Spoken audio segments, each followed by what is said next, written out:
எல்லாருக்கும் வணக்கங்க. இந்த பதிவில் நம்ம பார்க்கக்கூடியது துளாராசியில் பிறந்த நண்பர்களுடைய வாழ்க்கையிலையும் வாழ்வாதாரத்திலையும் வரக்கூடிய அக்டோபர் மாதத்தில் இந்த பிரபஞ்சம் எந்த மாதிரியான ஒரு மாற்றங்களை தரப்போகுதுன்றது பற்றி தானுங்க ஆதாரபூர்வமாக இந்த பதிவில் நம்ம பார்க்க போகிறோம்.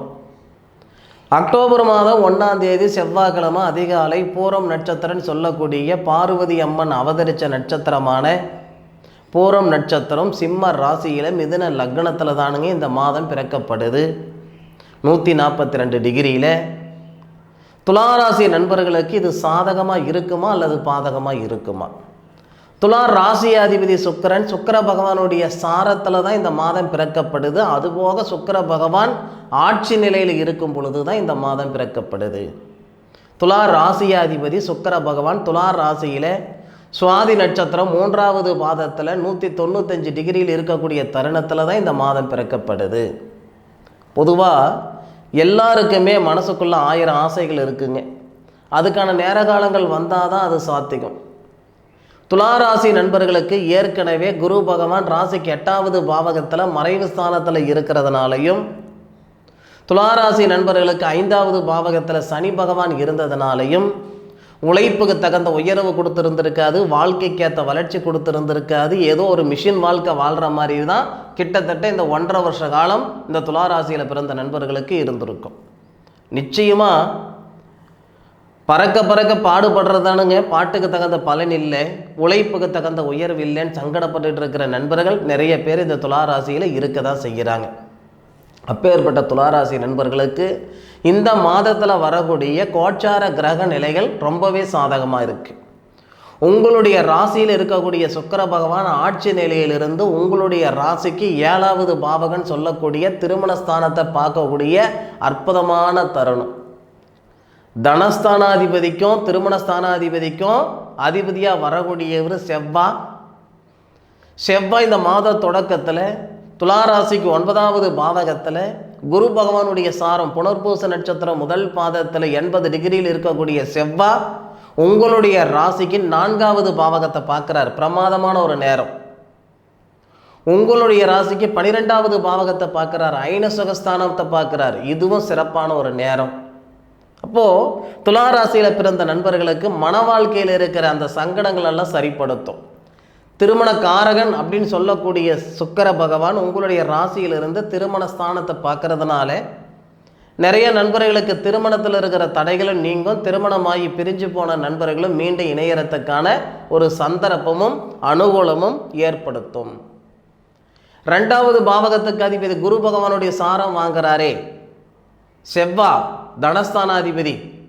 தனஸ்தானாதிபதி தனகாரனுக்கு நட்சத்திரம் கொடுத்துருக்கிறது சிறப்பு. அக்டோபர் மாதம் 9ஆம் தேதி அதே குரு பகவான் ஒரு ராசியில் 8வது பாவகத்திலிருந்து வக்ரம் அடைகிறது இன்னும் சிறப்பு. பொதுவாக துளாராசி நண்பர்களுக்கு குரு பகவான் பாதகாதிபதி, 6வது பாவகத்துக்கு அதிபதி 8வது பாவகத்தில் இருக்கிறது அதிர்ஷ்டம். அப்படின்னாலும் 8வது பாவகத்தில் தனஸ்தானாதிபதியுடைய சாரம் வாங்கி வக்ரம் அடைகிறது இன்னும் சிறப்பு. அப்போ குரு பகவான் 8வது பாவகத்தில் வக்ரம் அடைகிறதுனால முழுமையான ஒரு பலன்கள் இந்த துளாராசி நண்பர்களுக்கு கொடுக்கும். வேலை வாய்ப்பில் நிம்மதி சந்தோஷம். இன்றைக்கும் மனசுக்கு திருப்தியாக வேலை செய்யக்கூடிய நண்பர்கள் 10 பேர் இருக்கிறாங்கன்னா வேண்டா வெறுப்பாக வேலை செய்யக்கூடிய நண்பர்கள் 5 பேர் இருக்க தான் செய்கிறாங்க. உங்களுக்கான நேர காலங்கள் இந்த நேர காலங்கள் அக்டோபர் மாதம் 3ஆம் தேதிக்கு மேற்கொண்டு இதே சுக்கிர பகவான் உங்களுடைய ராசியிலே இருப்பார். ஏன்னா அக்டோபர் 12ஆம் தேதி வரைக்கும் உங்கள் ராசியிலே இருப்பார். அக்டோபர் 3ஆம் தேதியிலிருந்து செய்யக்கூடிய வேலை வாய்ப்பில் நிறைய நண்பர்களுக்கு மாற்றங்கள் தரப்போகுது. அதில் எந்த விதமான ஒரு மாற்று கருத்தும் கிடையாது. ஏன்னா தேவகுருன்னு சொல்லக்கூடிய குரு பகவான் 8வது பாவகத்திலையும், அந்த குரு பகவானுக்கு அசுரகுருன்னு சொல்லக்கூடிய சுக்கிர பகவான் 6வது பாவகத்திலையும் அஷ்டமஸ்தானத்தில் இருக்கக்கூடிய ஒரு பகை கிரகங்கள் நிச்சயமாக சாதகமான பலன்களை கொடுக்க போகுது.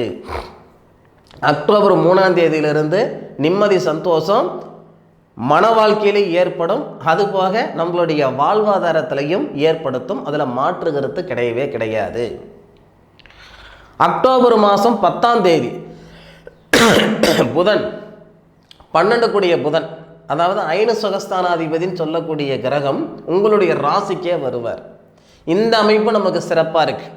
திடீர் அதிர்ஷ்டம், வெளிநாடு போகக்கூடிய ஒரு தருணமோ, இல்லை திடீர்னு ஒரு நல்லது நீண்ட நாள் நம்ம நினச்சிக்கிட்டு இருந்த ஒரு சுபகாரியம் கைகூடுறதோ, இந்த மாதிரி ஒரு திடீர் அதிர்ஷ்டம் கொடுக்கக்கூடிய தருணம் அக்டோபர் மாதம் 12ஆம் தேதி இந்த பிரபஞ்சம் தரப்போகுது. 10ஆம் தேதியும் தரப்போகுது.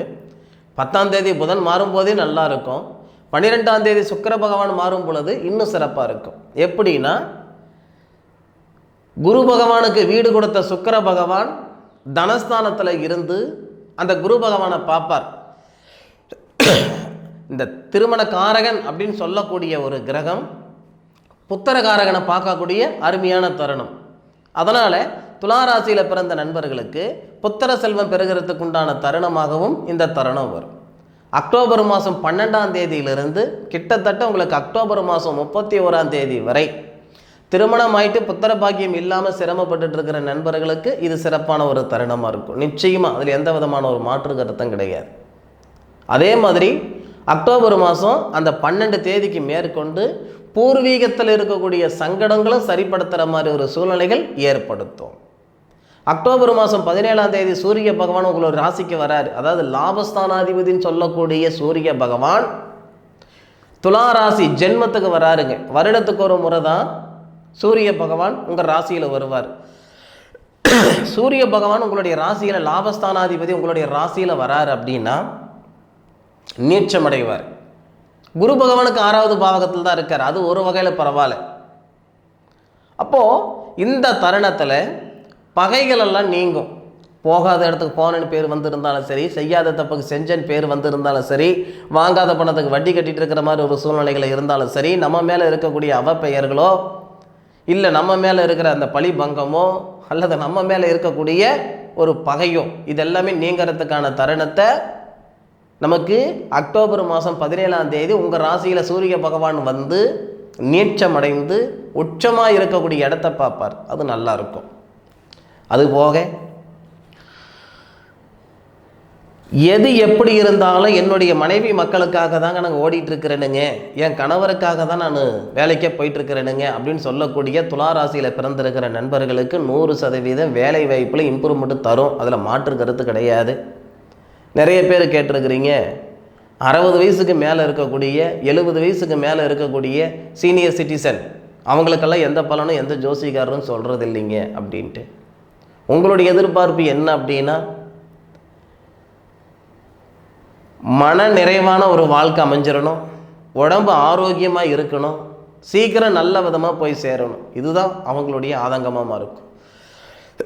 இந்த நேரத்தில் உடல் உபாதைகள் சரியாகிறதுக்கு உண்டான தருணமும், மன அழுத்தம் நீங்கக்கூடிய ஒரு தருணமும், நிச்சயமாக மன நிம்மதி அனுபவிக்கக்கூடிய தருணமாக வரும். தனஸ்தானாதிபதினு சொல்லக்கூடிய கிரகம் செவ்வாய் 10வது பாவகம் தொழில் ஸ்தானத்தில் நீச்சமடைவார். லாபஸ்தானாதிபதி நீச்சமடைவாங்க. இப்படி நீச்சம் அடைஞ்சாலும் செவ்வாவுக்கு சனி 8வது பாவகத்திலையும், சூரியனுக்கு குரு 8வது பாவகத்திலையும், இந்த மாதிரி மறைவு ஸ்தானத்தில் இருக்கிற ஒரு அமைப்புகளால் துளாராசி நண்பர்களுக்கு நீங்கள் 10 வயசில் இருந்து 80 வயசு வரை உள்ள இருக்கக்கூடிய நண்பர்களுக்கு சொல்கிறேனுங்க, ஆணாக இருந்தாலும் சரி பெண்ணாக இருந்தாலும் சரி, தொழிலில் இருக்கிற தடைகள் நீங்க போகுது, நிம்மதி சந்தோஷம் பெருக போகுது. அந்த அக்டோபர் 17ஆம் தேதியிலிருந்து நிறைய நண்பர்களுக்கு திருமணத்தில் இருக்கிற தடைகள் நீங்க போகுது, குடும்பத்தில் நிம்மதி ஒற்றுமை வரப்போகுது, பிரிஞ்சு போன குடும்பம் ஒன்று சேரப்போகுது, படித்த படிப்புக்குண்டான வேலை வாய்ப்பு வந்து சேரப்போகுது. கழுத்து பிடிக்கிற அளவுக்கு கடன் பிரச்சனை இருக்குது, பணப்பிரச்சனை இருக்குது, செய்ய முடியல பண்ண முடியலனாலும் தனஸ்தானாதிபதினு சொல்லக்கூடிய செவ்வாய் தொழில் ஸ்தானத்துக்கு வரும் பொழுது கண்டிப்பாக அந்த பொருளாதாரத்தில் இருக்கிற பிரச்சனைகள் சரி பண்ணிக்கிறதுக்கு உண்டான ஒரு தருணத்தை இந்த பிரபஞ்சம் கொடுத்துரும். அதாவதுங்க, எப்பயுமே எதிர்காலத்தில் இருக்கிற விஷயங்கள் தெரிஞ்சுக்கிடணும்னா நம்ம ஜாதகம் பார்த்துக்கிடணும், இல்லையா கோச்சார கிரக நிலைகளாவது பார்த்துக்கிடணும். ஏன்னா போன ஊருக்கு நமக்கு பாதை தெரியும், போகாத ஊருக்கு நமக்கு பாதை தெரியாது. சரியா? அப்போது போகாத ஊருக்கு பாதை, தெரியாத விஷயங்கள் நம்மளுடைய எதிர்காலத்தை தெரிஞ்சுக்கிறது இந்த ஜாதகத்தால் மட்டும்தான். முடிஞ்ச அளவுக்கு உங்களுடைய சுய ஜாதகம் பார்க்குறதுக்கு முக்கியத்துவம் கொடுங்க.